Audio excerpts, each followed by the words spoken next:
Il y a quelque chose qui se passe. Dieu agit. La meilleure chose que tu peux apprendre, c'est comment est vraie la parole de Dieu et comment Dieu t'aime. Dieu veut le meilleur pour toi. Il y a quelque chose qui se passe. Dieu agit. La meilleure chose que tu peux apprendre, c'est comment est vraie la parole de Dieu et comment Dieu t'aime. Dieu veut le meilleur pour toi. Bonjour, bienvenue. Encore une fois, encore une belle journée ensemble, même si vous êtes très, très occupés dans cette semaine de Noël. J'aime prendre un temps avec vous et depuis lundi, on parle justement des histoires de Noël, on regarde Noël, on parle de Noël. Hier, on a vu vraiment qui est Jésus au travers de toute la parole de Dieu, parce que Jésus est dans la parole. Jésus est la parole faite chair. Alors, comment ne peut-il pas être dans toute la parole, puisqu'il est la parole faite chair et en os, comme c'est écrit dans Jean. Alors, vraiment, c'est important. Moi, je remercie souvent le Seigneur d'avoir la révélation de qui est Jésus. Pas seulement de l'avoir dans ma vie, mais d'avoir la révélation de qui il est. Amen. La parole de Dieu nous a dit, on a vu hier dans Éphésiens 2:8 que c'est le cadeau de Dieu, c'est le don de Dieu et qu'on le reçoit par la foi, mais c'est le cadeau de Dieu. Vous savez, c'est un cadeau qui est la bonne grandeur. Il fait à tout le monde. Il fait très bien. Il s'étire. Il fait très bien. Il est de la bonne couleur. Il peut faire dans toutes les nations. Tout le monde peut recevoir le Seigneur Jésus.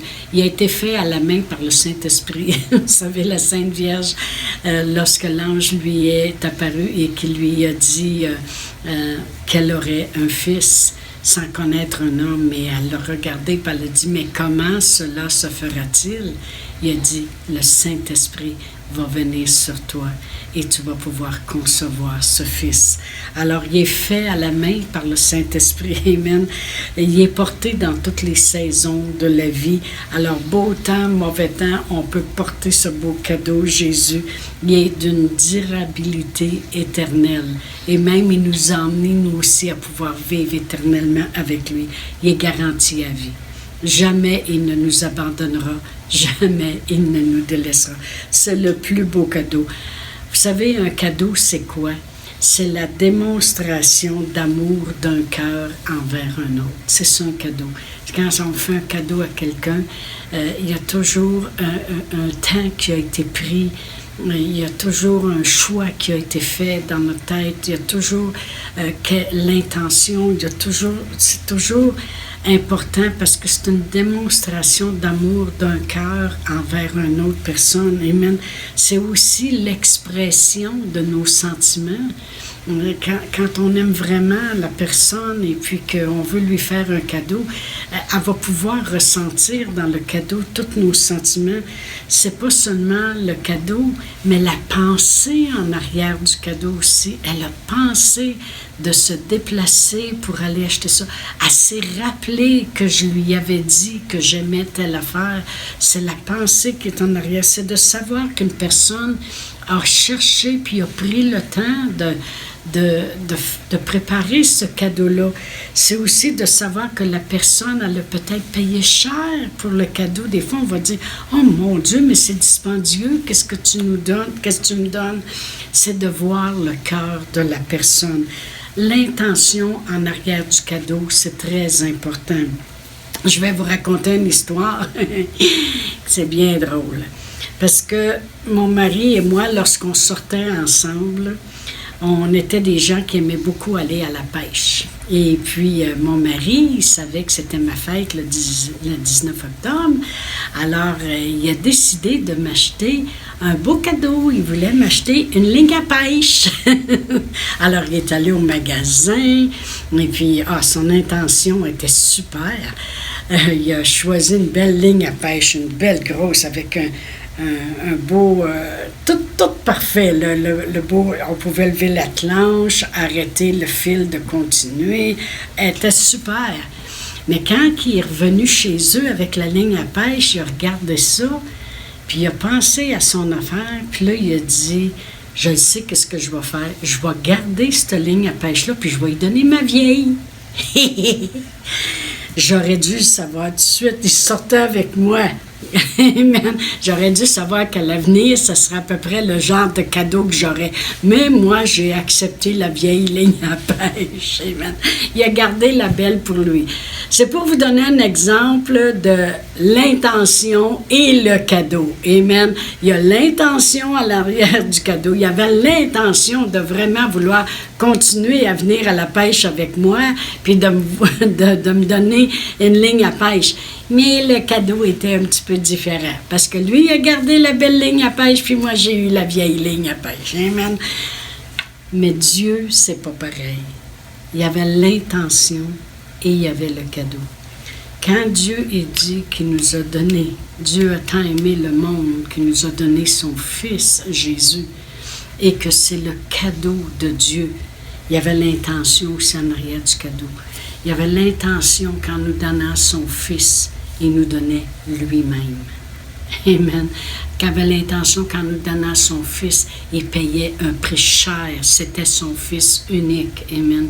Il y avait l'intention en arrière du cadeau que lorsqu'il donnerait son Fils, il savait que son Fils ferait sa volonté. Il savait que son Fils ferait tout ce qu'il lui demanderait de faire, même jusqu'à mourir sur la croix pour nous, descendre aux enfers, payer le prix d'un pécheur, faire le chemin qui nous amène à lui. Il y avait l'intention, mais il y avait le cadeau. C'est ça qui est merveilleux avec Dieu. Non seulement il y avait l'intention, mais il y avait le merveilleux cadeau avec. Amen.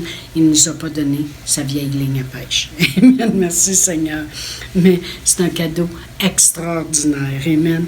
L'intention et le cadeau. On va aller à Luc 2 et je veux lire du verset 8 à 14 parce que il y a des anges qui sont arrivés et puis ont parlé à des bergers. Alors, on va lire une histoire de Noël. Amen. Au verset 8, ça dit « Il y avait dans cette même contrée des bergers qui paissaient dans les champs les veilles de la nuit pour garder leurs troupeaux. Et voici un ange du Seigneur leur apparut, et la gloire du Seigneur resplendit autour d'eux. Ils furent tous saisis d'une grande frayeur. Mais l'ange leur dit « Ne craignez point, car je vous annonce une bonne nouvelle, qui sera pour tout le peuple le sujet d'une grande joie.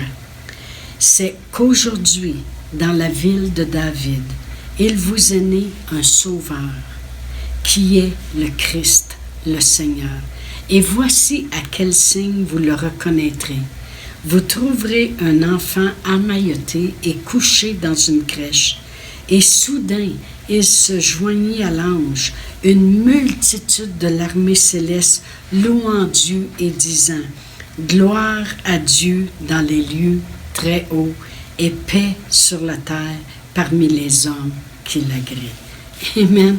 Alors, il y a trois grandes choses qu'on voit dans ce texte. C'est que le cadeau qu'il nous a fait amène un sujet de joie. Amen. Et il est aussi la paix. Il dit, et la paix sur la terre parmi les hommes qui l'agréent. C'est vraiment le mot paix ici, lorsqu'on va dans le grec et qu'on regarde quelle est cette paix qu'il a amenée, ça veut dire la prospérité.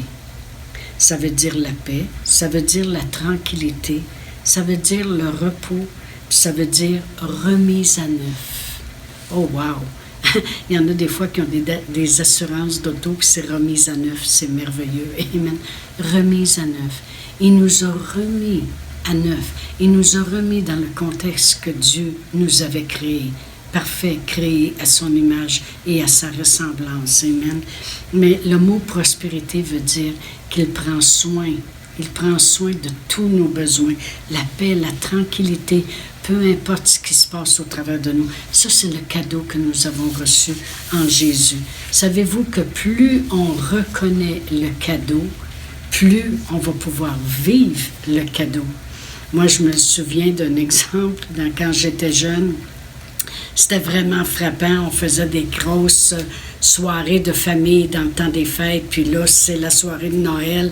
Puis ma mère, qui est rendue la grand-mère, parce que j'ai des frères qui sont mariés, qui ont des enfants, elle avait acheté, puis on va toujours s'en souvenir, un gros camion de pompiers à un de mes petits-neveux. Et puis, lorsque c'est le temps de déboucher les cadeaux, il a tout déchiré le papier, puis là, il a ouvert la boîte, on a sorti le camion. Puis pendant je ne sais pas combien de temps, tout ce qu'il a fait, c'est jouer avec la boîte.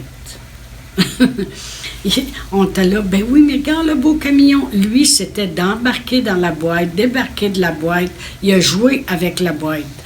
Et ça a pris du temps. Quand il a été vraiment bien rendu à bout là, de sa boîte, là, ben là, finalement, il a reconnu qu'il y avait un camion de pompiers à côté. Mais savez-vous que des fois, c'est notre problème? C'est qu'on joue trop avec la boîte, puis on ne reconnaît pas Jésus, le cadeau, et l'intention qu'il y avait en arrière du cadeau pour nous rejoindre, nous, l'humanité. Amen. Alors, merci Seigneur, c'est tellement triste pour les gens qui ne reconnaissent pas le cadeau qui a été fait à l'humanité à Noël. Amen. Le cadeau qui était et qui est devenu la solution à tous nos problèmes. Alors, je veux vraiment, en cette journée, lorsque vous m'écoutez, prenez un temps pour remercier Dieu pour le cadeau qu'il a fait à l'humanité. Prenez un temps pour reconnaître toute l'intention qu'il avait en arrière du cadeau pour nous rejoindre, nous qui avions tant de besoins, parce qu'il pourvoit à tous nos besoins, puis il l'a pourvu en nous envoyant ce merveilleux cadeau, notre Seigneur Jésus. Alors, n'oubliez pas de me rejoindre. Je vous laisse là-dessus. On va se revoir encore demain et on va continuer dans nos histoires de Noël. Puis, moi, je vous apprécie, j'aime vous lire. Pasteur Réal et moi, on prie pour vous. On a été pasteur tellement longtemps qu'on est habitué de prendre soin des brebis. Alors, c'est très normal pour nous de prier pour vous. On pense à vous. Passez une bonne journée dans tous vos préparatifs. Et je peux vous dire que Dieu est bon et je vous aime. Merci. Chantal Paulus est avec vous tous les jours du lundi au vendredi sur Facebook et YouTube. Vous pouvez écrire à Chantal en privé sur Messenger si vous désirez faire un don par Interac. Voici l'adresse courriel capsule.inspiration au pluriel @gmail.com. Le mot de passe est inspiration au pluriel. Vous pouvez aussi faire un don par www.eslr.org/DONS.